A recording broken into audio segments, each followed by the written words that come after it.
दोस्तों, आचार्य चाणक्य एक ऐसी महान विभूति थे जिन्होंने अपनी विद्वता, बुद्धिमता और क्षमता के बल पर भारतीय इतिहास की धारा को बदल दिया था। मौर्य साम्राज्य के संस्थापक आचार्य चाणक्य कुशल राजनीतिज्ञ, चतुर कूटनीतिज्ञ, प्रकांड अर्थशास्त्री के रूप में भी विश्वविख्यात हुए। इतनी सदियां गुजर जाने के बाद भी आज भी यदि आचार्य चाणक्य के द्वारा बताए गए सिद्धांत और उनकी नीतियां प्रासंगिक है तो मात्र इसलिए फ्रेंड्स क्योंकि उन्होंने अपने गहन अध्ययन, चिंतन और जीवन अनुभवों से अर्जित अमूल्य ज्ञान को पूरी तरह निस्वार्थ होकर मानवीय कल्याण के उद्देश्य में अभिव्यक्त किया था। आचार्य चाणक्य की नीतियों का अद्भुत संग्रह है जो आज भी उतना ही प्रासंगिक है जितना वो 2400 साल पहले था जब इसे लिखा गया था। दोस्तों, चाणक्य नीति द्वारा मित्र भेद से लेकर दुश्मन तक की पहचान, पति परायण तथा चरित्रहीन स्त्रियों में विभेद, राजा का कर्तव्य और जनता के अधिकारों तथा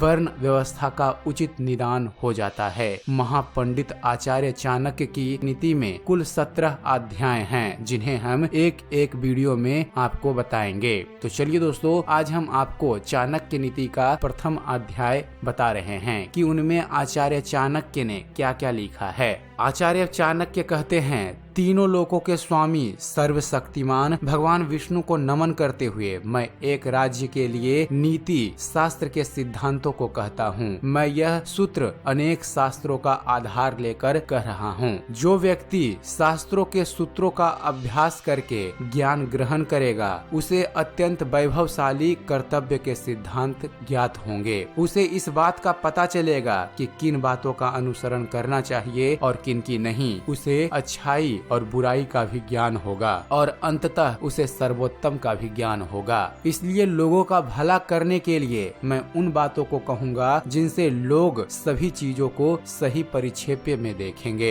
एक पंडित भी घोर कष्ट में आ जाता है यदि वह किसी मूर्ख को उपदेश देता है, यदि वह एक दुष्ट पत्नी का पालन पोषण करता है या किसी दुखी व्यक्ति के साथ अत्यंत घनिष्ठ संबंध बना लेता है। दुष्ट पत्नी, झूठा मित्र, बदमाश नौकर और सर्प के साथ निवास साक्षात मृत्यु के समान है। व्यक्ति को आने वाली मुसीबतों से निपटने के लिए धन संचय करना चाहिए। उसे धन संपदा त्याग कर भी पत्नी की सुरक्षा करनी चाहिए। लेकिन यदि आत्मा की सुरक्षा की बात आती है तो उसे धन और पत्नी दोनों को तुच्छ समझना चाहिए। आचार्य चाणक्य आगे कहते हैं, भविष्य में आने वाली मुसीबतों के लिए धन एकत्रित करें। ऐसा ना सोचें कि धनवान व्यक्ति को मुसीबत कैसी। जब धन साथ छोड़ता है तो संगठित धन भी तेजी से घटने लगता है। आचार्य चाणक्य आगे कहते हैं, उस देश में निवास ना करें जहां आपकी कोई इज्जत नहीं हो, जहां आप रोजगार नहीं कमा सकते, जहां आपका कोई मित्र नहीं और जहां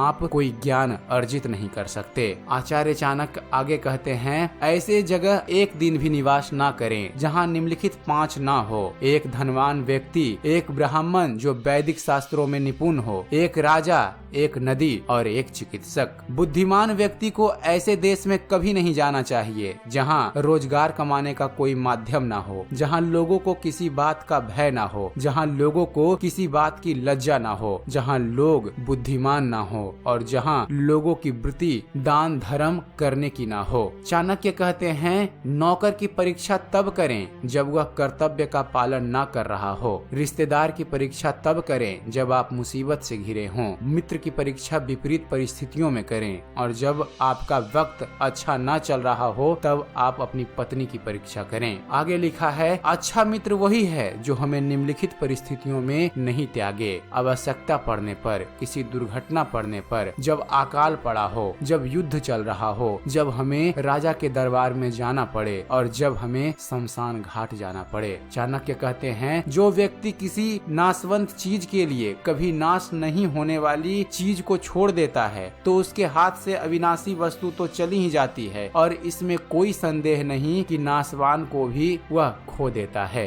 एक बुद्धिमान व्यक्ति को किसी इज्जतदार घर की अविवाहित कन्या से किसी तरह के व्यंग्य होने के बावजूद भी उससे विवाह करना चाहिए। उसे किसी हीन घर की अत्यंत सुंदर स्त्री से भी विवाह नहीं करनी चाहिए। शादी विवाह हमेशा बराबरी के घरों मात्रा में ही उचित होता है। इन 5 पर कभी विश्वास ना करें। पहला, नदियाँ। दूसरा, जिन व्यक्तियों के पास अस्त्र शस्त्र हों। तीसरा, नाखून और सींग वाले पशु। चौथा, औरतें। यहाँ चाणक्य का संकेत भोली सूरत वाली औरतों से है, बहने बुरा न माने। और 5वीं चीज, राजघरानों के लोगों पर। चाणक्य कहते हैं, अगर हो सके तो विष में से भी अमृत निकाल लें। यदि सोना गंदगी में पड़ा हो तो उसे उठाएं, धोएं और अपनाएं। निचले कुल में जन्म लेने वाले से भी सर्वोत्तम ज्ञान ग्रहण करें। उसी तरह यदि कोई बदनाम घर की कन्या भी महान गुणों से संपन्न है और आपको कोई सीख देती है तो जरूर ग्रहण करें। महिलाओं में पुरुषों की अपेक्षा भूख 2 गुना, लज्जा 4 गुना, साहस 6 गुना और काम 8 गुना होती है। तो दोस्तों, यह था आचार्य चाणक्य द्वारा लिखा गया चाणक्य नीति का प्रथम अध्याय। हम अपने अगले वीडियो में आपको चाणक्य नीति का दूसरा अध्याय बताएंगे। तो उम्मीद करते हैं फ्रेंड्स, आप सभी को हमारा यह वीडियो पसंद आया होगा। अगर वीडियो पसंद आया हो तो वीडियो को लाइक और शेयर करना ना भूलिएगा। और दोस्तों, ऐसे ही धर्म और इतिहास से जुड़े हुए ज्ञानवर्धक वीडियो देखते रहने के लिए हमारे चैनल ज्ञान मंथन को सब्सक्राइब करना ना भूलिएगा। आप हमारे चैनल को सब्सक्राइब कीजिए और देखते रहिए, जानते रहिए। धन्यवाद। जय हिंद।